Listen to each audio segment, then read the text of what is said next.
ਉਹਨੂੰ ਕਿਸੇ ਦੂਸਰੇ ਦੀ ਮਦਦ ਦੀ ਜ਼ਰੂਰਤ ਹੁੰਦੀ ਹੈ।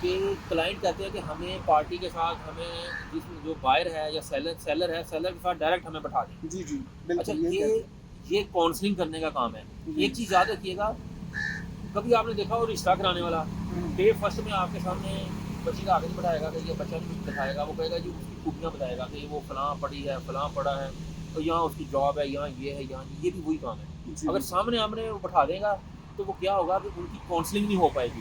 کاؤنسلنگ نہیں ہوگی تو نتیجہ کیا ہوگا کہ وہ آپ کی جو ہے نا وہ ڈیل خراب ہو جاتی ہے. سیم لائک جب آپ اس کو بٹھاتے ہیں, اب اس بندے نے ایک اپنا بینگلو بنایا ہے, اپنا پلازا بنایا ہے, بڑا خوبصورت, اس نے بڑا ٹائم لگایا ہے اور بڑی انویسٹمنٹ کی ہے, تو وہ ایک بھی بات سننے کے لیے رضامند نہیں ہے اس کے خلاف.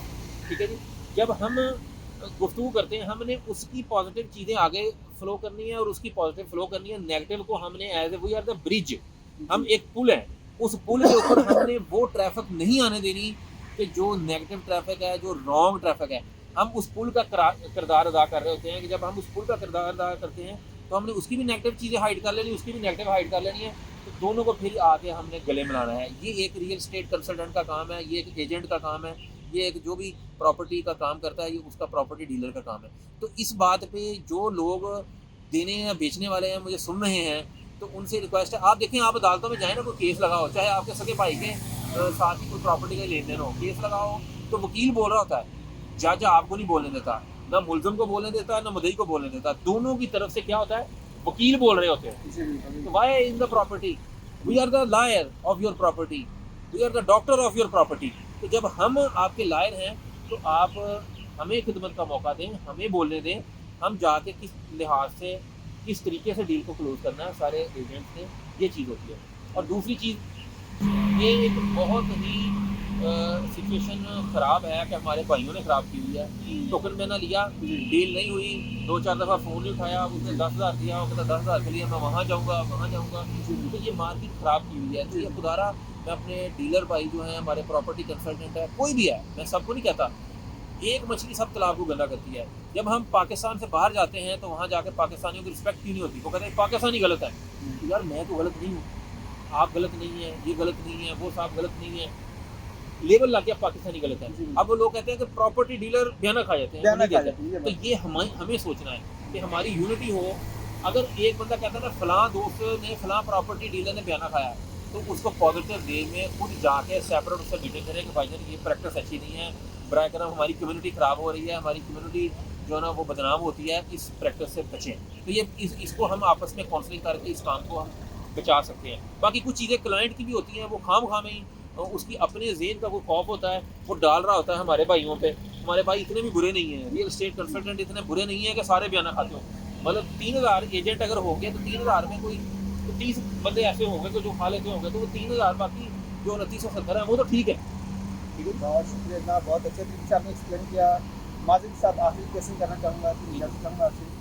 تو گزارش یہ تھی کہ ہمارے پاس عام طور پر کلائنٹس آتے ہیں, تو جتنے بھی ہمارے پراپرٹی ڈیلر دوست ہیں ان کا خیال ہوتا ہے کہ یہ جو کلائنٹ ہے اس کو پوری بات نہ بتائی جائے کہ میں نے بیانہ مطلب آپ سے کتنا میں نے کمیشن لینا ہے. وہ کمیشن والی بات اسے پوری کرتے نہیں ہیں. ان کی کوشش ہوتی ہے کہ شاید میں اس کو کمیشنیں بتاؤں گا یہ بھاگ جائے گا. ایک بات. دوسری بات ہے کہ اگر وہ کمیشن کی بات کرتے بھی ہیں تو ان کا خیال آتا ہے کہ جو بھی ملتا ہے وہ کہتے ہیں بھاگ دے چوری لگوٹی سے ہی, وہ کہتے ہیں جو بھی ملتا ہے دے جو ہارڈ لگو. تو کیا اس طرح وہ جو لوگ کرتے ہیں اس کا کیا نقصان ہوتا ہے مارکیٹ میں؟ دیکھیں جی, ایک چیز سارے اپنے ڈیلر بھائیوں سے میں یہ ریکویسٹ کروں گا کہ اپنے کمیشن کے اوپر ڈبیٹ کریں, بیٹھ کے اسے کاؤنسلنگ کر کے سمجھائیں کہ بھائی ہم 2% چارج کرتے ہیں, ہم ایک کرایہ چارج کرتے ہیں. مارکیٹ کی پریکٹس کیونکہ چلی ہوئی ہے 1% ہم نے خراب کی ہوئی ہے. اچھا اس کے بعد پھر ہم آپس میں بیٹھے ہوئے ہیں, ہماری ساری کمیونٹی کے لوگ تو نہیں لیکن بہت سارے لوگ ہیں وہ جسے کہتے ہیں نا ٹوکا لگاتے ہیں. ٹوکا وہ کہتے ہیں جی انہوں نے ٹوکا پکڑا ہوا ہے تو ٹوکا پھیرنا ہے, چھری پھیرنی ہے, چوہا لانا ہے, اس بندے کا کھانچا لگانا ہے. تو اس چیزوں سے برائے کرم بچیں. یہ چیز گائیڈ کریں کہ جناب میں 2% چارج کروں گا, ہم کہیں کھانچا نہیں لگاتے ہیں, ہم چوہا نہیں لگاتے ہیں, سارے نہیں کرتے ہیں. میں نے کہا 1-2-3% بھی ہوتے ہیں نا, تو یہ چیز سمجھائیں کہ بھائی جان ہم یہ کام کرتے ہیں, ہمارا رزق حلال ہے, برائے کرم ہمیں کتنا کمیشن ہم نے لینا ہے. اور میری یہ پالیسیز ہے. آپ میرا بھائی بیٹھا ہوا ہے, آگے ایک ایجنٹ بیٹھا, ممکن ہے اس کو یہ چیزیں آپ اس کو قربان کر دیں. اس کی قربانی کا نتیجہ کیا ہوگا کہ اوپر ذات اللہ کی بیٹھی ہوئی ہے, وہ دیکھتی ہے کہ اس بندے نے حق کے لیے قربانی دی ہے اور آپ کو اس کا ریوارڈ ملے گا. اللہ تعالیٰ آپ کو جو نا وہ ریوارڈ بھیجے گا, اللہ تعالیٰ کلائنٹ آپ کے پاس بھیجے گا. چھوڑ دیا یقین بہت شکریہ جی، یہ بہت اچھی بات کی. تو میں اس لیے یہ کہنا چاہتا ہوں، عام طور پہ پنجابی جی کہتے ہیں نا کہ کال کہنے پایا کہتے رات دے بھوکیاں. اصل میں یہ جو لوگ ہوتے ہیں میرا خیال دوسرے لوگوں کا بھی کام خراب کرتے ہیں. آپ نے ہمیں اس بات کو کبھی کمپرومائز نہیں کرنا چاہیے، اپنی پوری محنت کرنی چاہیے اور پھر پورا معاوضہ لینا چاہیے. یہ آپ کہنا چاہ رہے ہیں. بالکل پوری جب تک آپ پوری اسٹرگل نہیں کریں گے تو آپ معاوضے کے حقدار ہی نہیں ہیں. جی آپ نے پورا صحیح. کام نہیں کیا تو آپ معاوضے کے حقدار ہی نہیں ہیں. تو اس لیے اپنا حق لینے کے لیے پوری اسٹرگل کریں. ٹھیک ہے جی. اللہ تعالیٰ قرآن پاک میں ارشاد فرماتا ہے لیس الانسان الا ما سعى. انسان کو وہی ملے گا جس کی اس نے کوشش کی.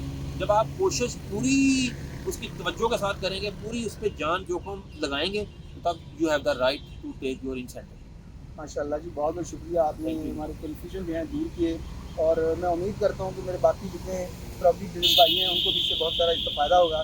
تو ہم کسی دن دوبارہ کسی اور موضوع پر آپ کے ساتھ حاضر خدمت ہوں گے. انشاءاللہ. تب تک کے لیے ہمیں اجازت دیجیے. بہت بہت شکریہ. جزاک اللہ. جناب. Thank you. اللہ حافظ.